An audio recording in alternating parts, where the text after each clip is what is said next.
Bismillah, elhamdülillah, və salatu və selamu alə Rasulillah. Bugün İbn-i Qayyim Rahiməhullahın Dərd və Dəva kitabından 11-ci fəsilimizdən oxumağa davam edirik. Fəslin adı yaxşı zənn və özünü aldatmağın fərqi.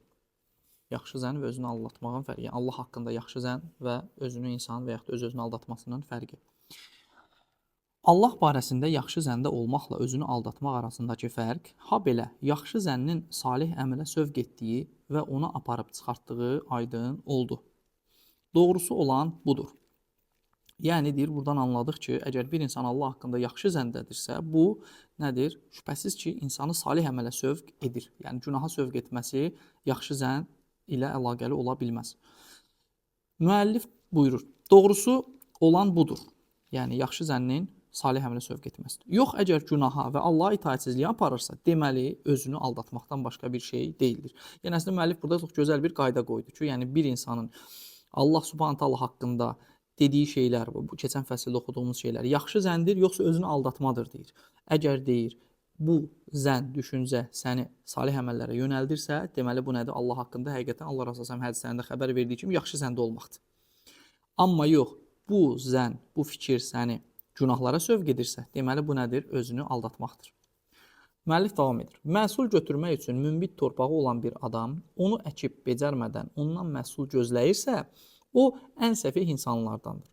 Axı torpağı əkib becərməlisən ki, ondan da məhsul götürəsən. Həmçinin insan nə qədər ümiddə olsa da, yaxşı fikirləşsə də, cinsi əlaqəyə girmədən uşaq olmaz və ya elmə maraq göstərmədən onu öyrənmək üçün səylə çalışmadan alim ola bilməz. Bu kimi misalları çox da çəkə bilərik. Yəni səbəb-nəticəyə bağlı Allah Subhanahu va Taala'nın bu dünyada belə yaratmış olduğu misalları nəzərdə tutur. Eləcə də insan Allaha itaət etmədən və əmrlərini yerinə yetirib qadağalarından çəkinmədən Allah qatında yüksək mərtəbəyə çatacağını və əbədi nemətə qovuşacağını ümid edirsə, bu böyük səhv etmiş olur. Böyük səhv etmiş olur. Allah uğur nəsib edəndir. Allah Taala buyurur, həqiqətən Allaha iman gətirənlər, köçüb gələn və Allah yolunda cihad edən kimsələr Allahın mərhəmətinə ümidvardırlar. Allah bağışlayandır və rəhm edəndir. Düşün ki, Allah onların arzularını itaətlərlə bağlı saydı. Aldanmışlar deyirlər ki, Allahın qaydalarını pozan, əmrlərini rədd edən, qullarına zülm edən və qadağan etdiklərini edən kəslər Allaha ümid bəsləyərlər. Yəni, ayədə biz görürük ki, Allah Subhanahu va Taala kimlərin Allahın rəhmətini ümid etdiklərini deyir? İman gətirən, hicrət edən, mühacirət edən və Allah yolunda cihad edənlərin Allahın rəhmətini ümid etdiklərini bildirir. Və bu doğru bir ümiddir, deyir. İbn-i Qayyim də deyir ki, baxın deyir, amma digərləri, yəni bu fikri onu harama, azğınlığa, zülmə yönəldən kəslər isə nədir? Edən kəslərin Allaha ümid bəsləməyi nədir? Aldanmışlıqdır. Məsələnin məğzu ondan ibarətdir ki, Allah barəsində yaxşı zəndə olmaq və onun mərhəmətinə ümid bəsləmək, Allahın əmrlərinə mütləq əməl etmək, qadağalarından mütləq çəkinmək kimi ən böyük səbəbləri yerinə yetirməklə bircə gerçəkləşir və faydası olur. Bədəninin bu səbəbləri yerinə yetirdikdən sonra Allah barəsində yaxşı zəndə, bəndənin bu səbəbləri yerinə yetirdikdən sonra Allah barəsində yaxşı zəndə olmağa və onun mərhəmətinə ümid bəsləməyə tam haqqı çatır. Yalnız bu şəkildə yaxşı zənnin, ümidin faydası olar və o puça çıxmaz. 12-ci fəsil. Ummaq və arzulamaq. Bir şeyi ummaq və arzulamaq üçün 3 şeyin olması gərəkir. Birincisi, arzu etdiyini sevmək. İkincisi, onu əldə edə bilməməkdən qorxmaq. Üçüncüsü, imkan daxilində onu əldə etmək üçün çalışmaq. Yəni, bu 3 xüsusiyyət. Arzu etdiyini sevmək, əldə edə bilməməkdən qorxmaq, ki, yəni birdən əldə edə bilmərəm və onu əldə etmək üçün də çaba göstərmək, çalışmaq. Və müəllif davam edir. Bu 3 əsasın olmadığı arzu puç xəyaldan başqa bir şey deyildir. Arzu başqa şeydir, xəyal başqa şey. Hər bir arzulayan qorxur. Məsələn, yolda gedən biri mənzil başına gec çatmaqdan qorxduğu üçün addımlarını sürətləndirir. Tirmizinin camisində Əbu Hureyrədən rəvayət edilir ki, Peyğəmbər sallallahu aleyhi və səlləm belə buyurmuşdur. Kim gecikməkdən qorxarsa, yola gecə vaxtı çıxar. Yola gecə çıxar. Və kim yola gecə çıxarsa, mənzil başına tez çatar. Məyər Allahın əmtəsi bahalı deyilmi? Əgər Allahın əmtəsi cənnət deyilmi? Məyər Allahın əmtəsi Cənnət deyilmi? Yəni burada Allah Resulü səlləm deməyi odur ki, yəni gün sübhdə başlayır, lakin Allahdan qorxan kimsə, Allah Subhanahu taala'dan daha çox uman kimsə gecədən, yəni təhəccüd namazından yola çıxar ki, artıq nə etsin? O günün artıq bərəkətini oradan əldə etsin.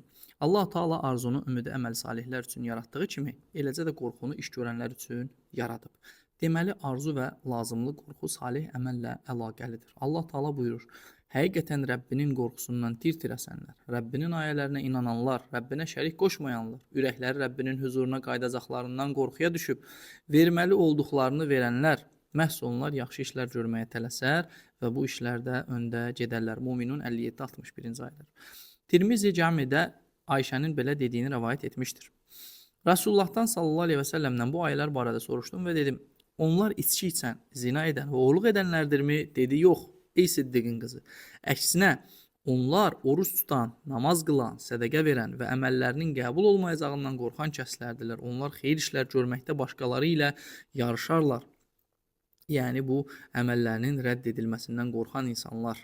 Bunlar əslində salihlərdir deyir, günahkarlar deyildir. Buna bənzər Əbu Hüreyrədən də hədis rəvayət edilmişdir. Allahu Teala səadət əhlini qorxu içərisində yaxşılıq etməklə, bədbəxtləri isə arxayınlıq içərisində günah etməklə vəsfləndirmişdir. Gör nə gözəl ifadə edir müəllif. Deyir Allah Teala səadət əhlini, yəni cənnət əhlini qorxu içərisində, yəni həyəcan, axirət narahatçılığı içərisində yaxşılıq etməklə, bədbəxtləri isə, yəni cəhənnəm əhlini isə arxayınlıq içərisində, yəni özlərindən arxayındırlar, günahlarından heç utanmırlar, peşmanlıq törətmirlər, göz yaşı tökmürlər. Və bunlar deyir, arxayınlıq içərisində günah etməklə vəsfləndirmişdir. Səhabələrin radiyallahu anhunun həyatını bilən kəs bilər ki, onlar əməllərinə son dərəcə diqqətlə və qorxu ilə yanaşırdılar. Biz isə səhlənkar və diqqətsiz olmaqla yanaşı arxayınlıq içərisindəyik. Budur, Siddiq deyir ki, kaş bir mömin qulun bədənində bir tük olan, bunu Əhməd rəvayət etmişdir. Yəni bu qədər Əbu Bəkir radiyallahu anh Siddiqin əməllərinin əzəməti, Peyğəmbər sallallahu əleyhi və səlləm ilə yoldaşlığı yenə də onu Allah Subhanahu taala hesab verməkdən arxayın etmir və fikirləşir ki, kaş ki mən yox olub gedən, əriyib, heç puç olan bir tük olardım. Ha belə rəvayət edilir ki, o dilini tutar və deyərdi, məni bəlalara bu saldı.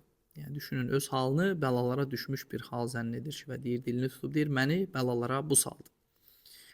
Yəni bu həqiqətən də dil müsibətinin önəmini, əhəmiyyətini bizə göstərir ki, Əbu Bəkir Əs-Siddiq Peyğəmbər s.ə.v-in ən yaxın dostu, Allah Taala'nın Quran-ı Kərimdə 2-nin ikincisi dediyi, Peyğəmbərin dostu dediyi və yaxud da Leyl surəsində o şübhəsiz ki, razı qalacaqdır dediyi kəs deyir ki, məni bəlalara bu saldı. Bu da dilin həqiqətən nə qədər əhəmiyyətə malik olduğunu bizə göstərir.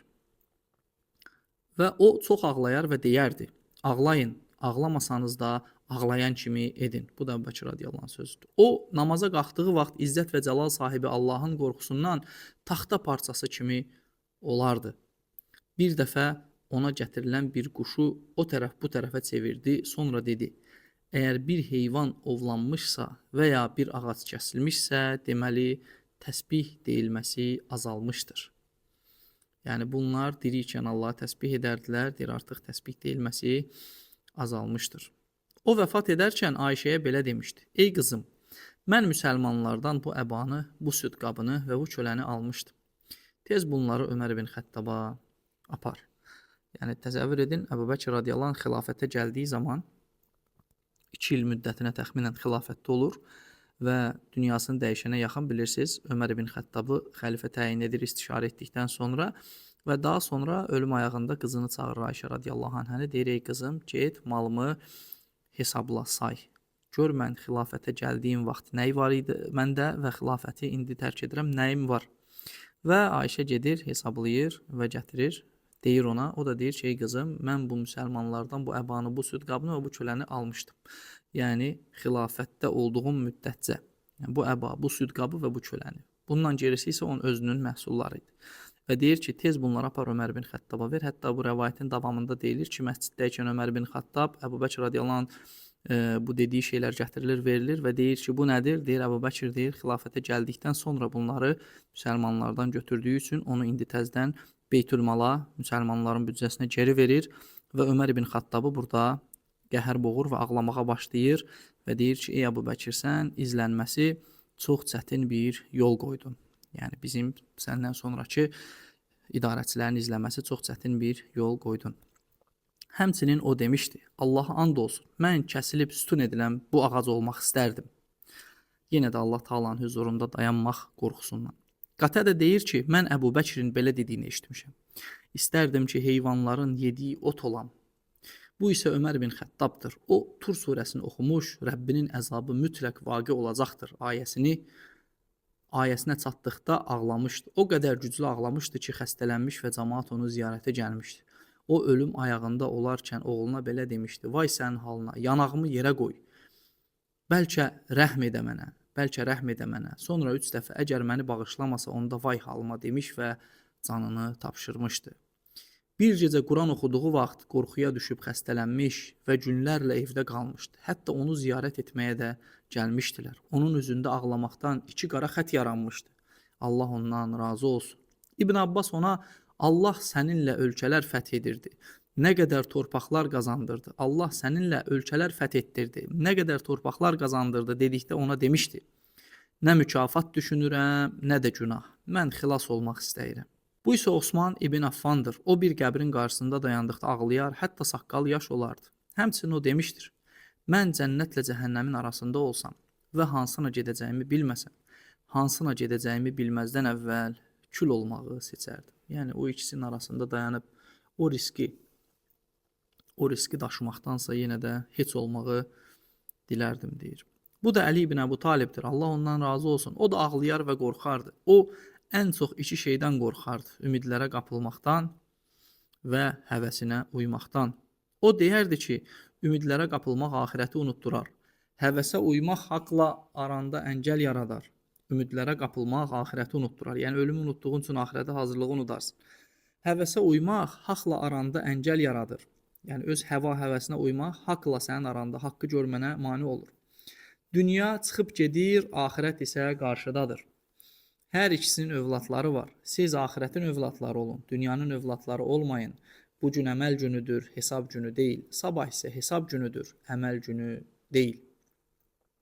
Əbu Dərda demişdir, özüm üçün ən çox qorxduğum şey qiyamət günü mənə, ey Əbu Dərda, sən bildin, bəs bildiklərinlə necə əməl elədin deyilməsidir. O deyirdi, əgər siz ölümdən sonra nə ilə qarşılaşacağınızı bilsəydiniz, iştahla yemək yeməz, su içməz, kölgələnmək üçün evinizə girməzdiniz. Yüksəkliklərə çıxıb sinənizə vurub özünüz üçün ağlayardınız. İstərdim sınmış ağac olum. Abdullah ibn Abbasın gözlərinin aşağısında göz yaşından əmələ gəlmiş ayaqqabı bağı kimi iz vardı. Əbu Zər deyirdi, kaş bir ağac olaydım. Xəlq olunmamaq istərdim. Ona nəfəqə təklif edildikdə demişdi, bizdə südünü içdiyimiz bir keçi, üzərində yük daşıdığımız heyvan, bizə xidmət edən xidmətçi və bir əba var. Mən hələ bunların hesabını verməkdən qorxuram. Yəni bundan əlavəsini mənə versəniz, onun hesabını necə verərəm demək istəyirdim. Və bunları müəllif bu kimi rəvayətləri bizə nəql edir ki, göstərsin ki, bu cür bizim fəzilətinə şahid olduğumuz, Quran-ı Kərimin haqlarında şahidlik verdiyi, Allahın razı qaldığı bir toplumun Allah Subhanahu taala hesabla bağlı narahatçılığı gör nə cür idi və gör bizim rahatçılığımız hansı dərəcədə, hansı səviyyədədir. Və müəllif davam edir. Deyir, Təmim Dəri bir gecə Cəsiyə surəsini oxuyurdu. O, yoxsa dünyada pis əməllər edənlər, axirətdə onları iman gətirib yaxşı işlər görənlərlə bir tutacağımızı, onların həyatlarının və ölümlərinin eyni olacağını güman edirlər. Ayəsinə çatdıqda onu bir neçə dəfə təkrarladı, sonra ağlamağa başladı və səhərə kimi ağladı. Əbu Ubeydə ibn Cərrah demişdir, bir qoç olmaq istərdim.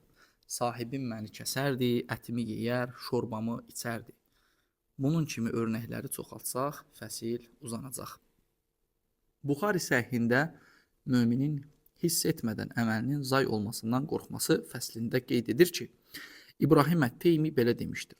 Sözümlə əməlimi hər dəfə qarşılaşdırdıqca yalancı olmaqdan qorxurdum. İbn Əbi Məlikə deyir ki, Peyğəmbərin 30 səhabəsi ilə görüşdüm. Hər biri özünün münafiq olmasından qorxurdu. onların heç biri özünü Cəbrailin və Mikailin imanında olduğunu demirdi. Həsən demişdir ki, təkcə mümində qorxu hissi olar, təkcə münafiqdə arxayınlıq hissi olar və yaxud da arxayınlıq hissi gələr. Ömər ibn Xattab Hüzeyfəyə belə demişdi. Allah xətrinə de. De görüm, Rasulullah sallallahu əleyhi və səlləm mənim də adımı münafiqlər sırasında çəkmişdirmi? O da yox demiş. Sonra səndən sonra daha heç kimə heç nə deməyəcəyəm deyə bildirmişdi. Şeyximizin, Allah ona rəhmət etsin, burada İbn Teymiyyə nəzərdə tutur. Deyir, şeyximizin belə dediyini eşitmişəm. Onun məqsədi səndən başqasına münafiqlikdən uzaq olduğunu deməyəcəyəm deyildi. Lakin onu demək istəyirdi ki, yəni bu mövzunu daha açmayacağam. Mənə Rasulullah sallallahu əleyhi və səlləm mənim adımı münafiqlərin sırasında çəkilibmi sualını cavablandırmayacağam demək istəyir. Yəni Ömər radiyallahu anh'a demək istəyir ki, bir də bu cavabı heç kimə verməyəcəm, bu sualın cavabını heç kimə deməyəcəm. Buna bənzər bir ifadəni Peyğəmbər sallallahu əleyhi və səlləm Uqqaşəyə demişdi.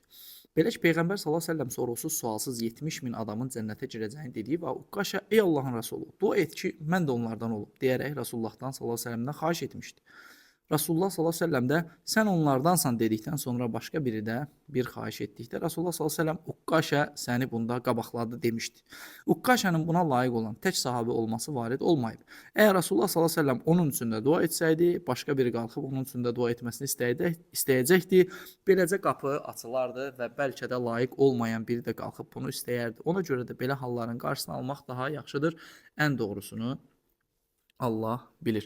Yəni burada şeyx izah edir ki, deməli Əbu Huzeyfə nə üçün Ömər radiyallahu anh'a dedi ki, yəni səndən sonra bunu heç kimə, artıq heç kimə heç nə deməyəcəyəm.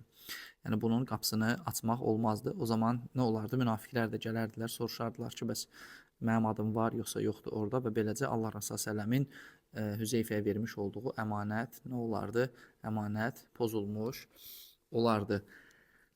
Burada mövzu yekunlaşır. İnşallah gələn dəfə növbəti 13-cü fəsli oxuyarıq. Allah Subhanahu taala bizi oxuduğumuzdan, öyrəndiyimizdən, eşidib faydalananlardan eləsin. Subhanəkallahumma bihamdik, əşhədu en la ilahe illa ente, estağfiruke və etûbu ileyk.